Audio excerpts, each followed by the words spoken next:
Baik, Assalamualaikum warahmatullahi wabarakatuh. Selamat sore teman-teman semua. Kami mahasiswa dari Universitas Veteran Bangun Nusantara, Prodi Manajemen semester 3 ingin mewawancarai sebuah tempat makan di daerah Jombor. Ya, bersama kami di sini Mbak Niken selaku manajemen dari tempat makan di sini. Sebagai awal-awal mungkin kami akan bertanya, untuk Mbak sendiri sudah berapa lama kerja di sini? Udah hampir 4 tahun, 3 tahun lebih, ya kurang lebih ya 3 tahun lebih, hampir 4 tahun. 3 sampai 4. Iya. Untuk karyawan aktif di sini itu ada berapa Mbak kalau boleh tahu? Kalau saat ini ada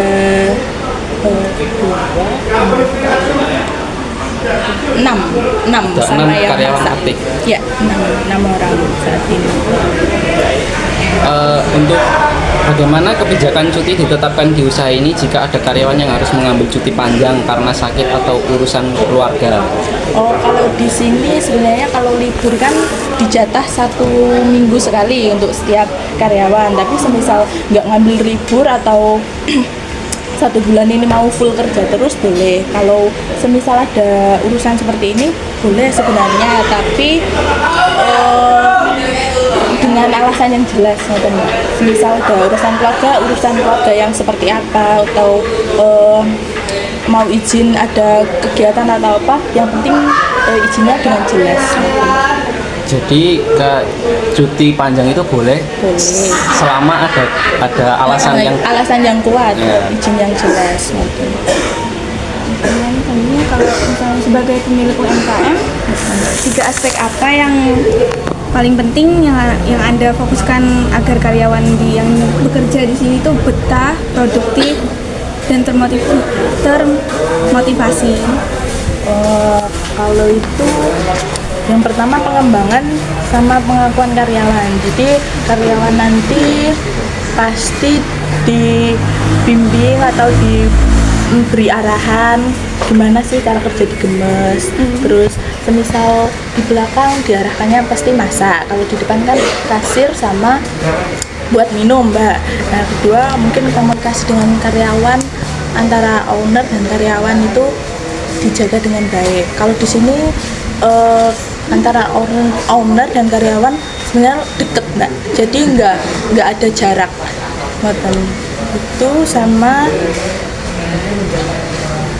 mungkin kesejahteraan dan lingkungan kerja. Kalau lingkungan kerja pasti kita berusaha ngerangkul semuanya biar bisa suportif, terus saling apa ya Mbak ya, akrab, biar tetap akrab dan. Pertanyaan selanjutnya, saat pesanan sedang meningkat dan pekerjaan menumpuk, apa saja langkah yang biasanya dilakukan agar pekerjaan tetap selesai tanpa menambah karyawan baru? Dengan cara bagi tugas, Mbak, kalau kita. Jadi nanti setiap semisal ada pesanan, pasti kan ada yang megang satu-satu, kayak buat yang buat makannya, ini yang buat kerdusnya, ini yang jatah buat lalapan, sambal dan lain-lain. Jadi pembagian tugasnya, Mbak, yang intinya dibagi rata biar bisa selesai dan yaitu nggak perlu nambah karyawan atau lain itu. Jadi pembagian tugas, kuncinya di pembagian tugas antar karyawan.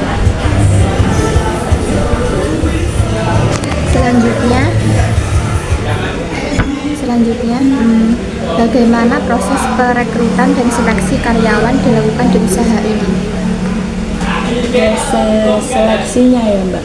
Kalau sini kan setiap ada karyawan baru pasti diwawancarai dulu juga, Mbak. Nah, itu pakai wawancara, tapi untuk yang wawancara langsung sama ownernya. Proses perekrutannya ya tetap wawancara, terus baru direkrut. Untuk penyebar luasan semisal kita kita butuh karyawan, kita nggak pakai nggak disebarluaskan di media sosial atau pakai pamflet atau yang lain-lain, enggak, tapi disebarluaskan dari lingkungan sekitar kayak tetangga. Kita kan dari Karanganyar Mbak aslinya, Lima Polo sama Jatipuro, jadi daerah sana semua karyawannya, nggak ada yang daerah sini. Untuk pertanyaan selanjutnya, hal apa yang paling menjadi pertimbangan utama dalam memilih calon karyawan, Mbak? Apakah ada kriteria khusus buat kerja di sini? Kriteria khusus nggak ada Mas sebenarnya. Kalau itu sebenarnya mau atau nggak mau. Jadi tergantung nanti karyawan baru itu mau nggak sih kerja di gemes ini, maksudnya kerja di bagian masak atau bagian bikin minum atau bagian yang di belakang itu mau atau enggaknya. Jadi nggak ada kriteria khusus itu, nggak ada. Berarti selama kandidat itu niat kerja, Niat bisa kerja. langsung boleh. ditarik. Boleh. Bisa ditempatkan di mana aja gitu. Bisa. Jadi nanti tetap dibimbing di sini. Kalau di sini apa ada event atau reward gitu buat khusus karyawan biar karyawan tuh tetap termotivasi buat kerja di sini? Sebenarnya ada Mbak, tapi nggak tentu harus 1 bulan sekali atau berapa bulan sekali ya. Tapi misal ada longgar, oh ya ini diadakan acara piknik kemana, ini sering Mbak sini. Itu nanti di jadwalnya itu disesuaikan sama ownernya atau karyawannya yang kayak ngomong ke ownernya untuk piknik. Kalau itu kita menyesuaikan lagi tanggal liburan Mbak. Kalau ini kan rencana mau liburan pas Natal itu, lah itu juga mau ada acara piknik juga gitu. Itu tergantung liburan kampus biasanya nggak Untuk merencanakan atau meningkatkan penjualan atau mungkin membuka cabang baru, bagaimana langkah praktis yang bisa Mbaknya lakukan untuk memperkirakan berapa banyak karyawan yang bisa direkrut nanti? Kalau karena masih cabang baru ya Mbak, pastinya karyawannya tetap dari yang di sini, jadi yang cabang ini dulu. Jadi untuk nambah karyawan mungkin belum, jadi kan masih awal-awal pasti banyak susahnya ya kalau buka cabang baru itu. Nah itu jadi karyawan tetap dari yang ini utama dulu, dari sini. Tapi yang di cabang sini kekurangan karyawan atau nanti bakal rekrut yang baru? Rekrut yang baru, jadi yang direkrut dari yang di sini. Enggak diambil, pokoknya yang cabang baru diambil dari sini, terus sini rekrut lagi.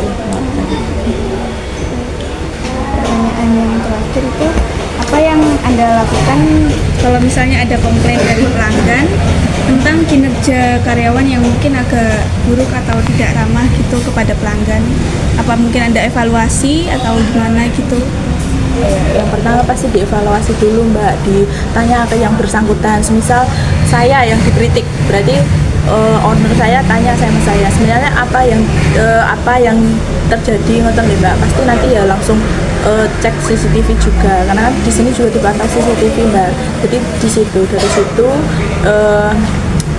terus baru dinilai, oh ini salahnya ternyata di sayanya, atau oh ini ternyata pembelinya yang salah, mungkin karyawannya juga kurang bisa menahan emosi mungkin atau gimana, jadi kan ada kesalahpahaman antar karyawan dan pembelinya. Jadi pertama pasti dievaluasi, baru itu setelah itu pasti beritahu, dikandani yang baik-baik Mbak. Baik Mbak, pertanyaannya sudah cukup. Terima kasih atas waktunya untuk menyempatkan wawancara dengan kami. Iya. Terus ya. Oke, semoga bisnisnya bisa terus lancar, bisa berkembang lebih baik lagi. Ya mungkin itu cukup saja wawancara dari kami. Jika ada salah katanya kami mohon maaf. Wassalamualaikum warahmatullahi wabarakatuh.